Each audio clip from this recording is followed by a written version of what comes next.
So real excited that we're going down there and mixing up. It'll definitely be a step up in competition for us and our rust buster there that we had at Washington. And we're taking a full contingent. I want to say our travel party is 75.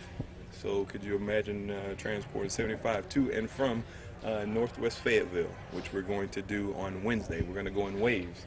One group is going to leave on Wednesday, one group is going to leave on Thursday. And then, of course, we're going to all come back together into Portland. So excited about that. All our cards or all our bullets or everybody that we have on our team are going to be competing. So ready and excited to see where we are again. Robert, what impressed you most about your season opening performance last week? Mixed bag, just like most. Some kids performed above expectations, and then others not quite there. So we were able to watch some film and have some teachable moments and have some learning things that we'll try to work on and see if we fix those issues this weekend. Who performed above expectations? There's a whole host of them. You got a team of 70-some, so if you take the law of averages, there's about 15 or so above, about 15 or so below, and then the rest are on par for where we expect. Jess is getting going this weekend, and she's doing so as a Bowerman nominee. She was talking about how she was surprised. She almost was surprised to hear that she was considered in that pantheon. Is she somebody who maybe doesn't appreciate kind of her own ability or talents or anything like that? I don't know about doesn't appreciate it. I know we throw a lot of accolades and a lot of laurels at her, and others do as well, and they're probably well deserved. I think it's just her mentality of business as usual. Don't get caught up in all the glamour and all the hype. Don't ever get too high, don't get too low. Whatever cliches you want to throw in there along with that. But for her, the thing that I appreciate about her most is her humbleness. No matter how good she is, she's still the same girl that we recruited from day one that comes to work and enjoys and appreciates what she does. Do you I haven't seen the entry list yet for this weekend, but you have people in the heptathlon and the pentathlon? We do. We do. What are your expectations for those multi-eventers this indoor season? It's early in the season for multi, so we wanted to throw our men and women in there and get a chance. I just got the entry list while you guys are sitting up here, so I haven't glanced at them thoroughly, but Coach Henson was just telling me that there's quite a difference between the genders there, where you see the pent, there's a lot of freshmen and sophomores there, versus on the hep, the very senior-laden group there. So we have a freshman that is going to be competing in the hep there, so it'll be interesting to see how he gets to compete against some squirrely vets. Just one of your freshmen competing? Correct. Is it Pierce or is it? It's Pierce. Thank you.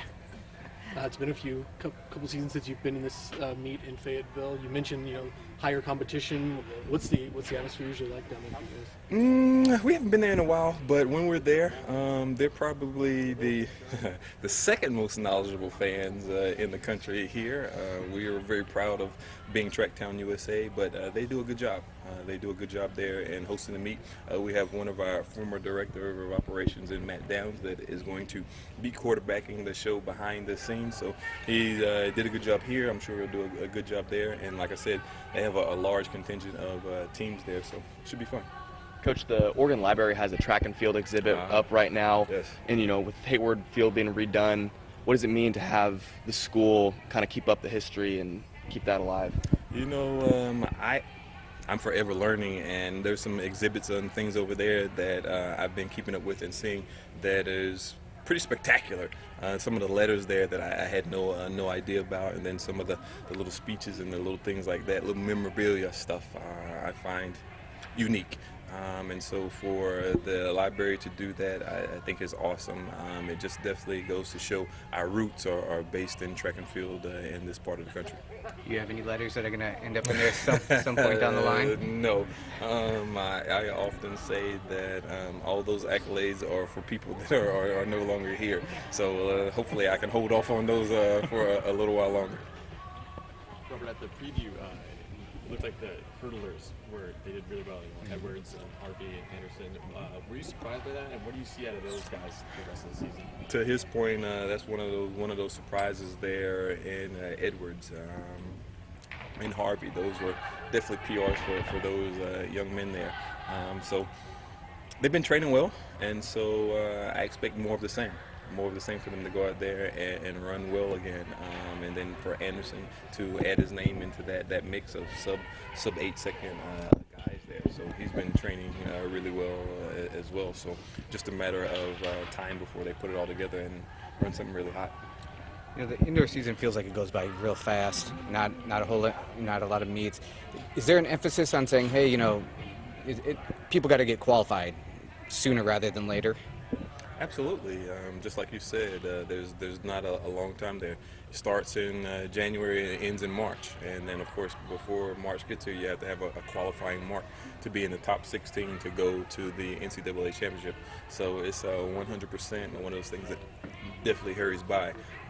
And so you have a few opportunities to see where you are, and then you probably have another couple of opportunities to etch your name somewhere up there in the top 16, and then you have the quote-unquote conference meet. I think that's Coach. Thank you, guys. Thanks, Coach.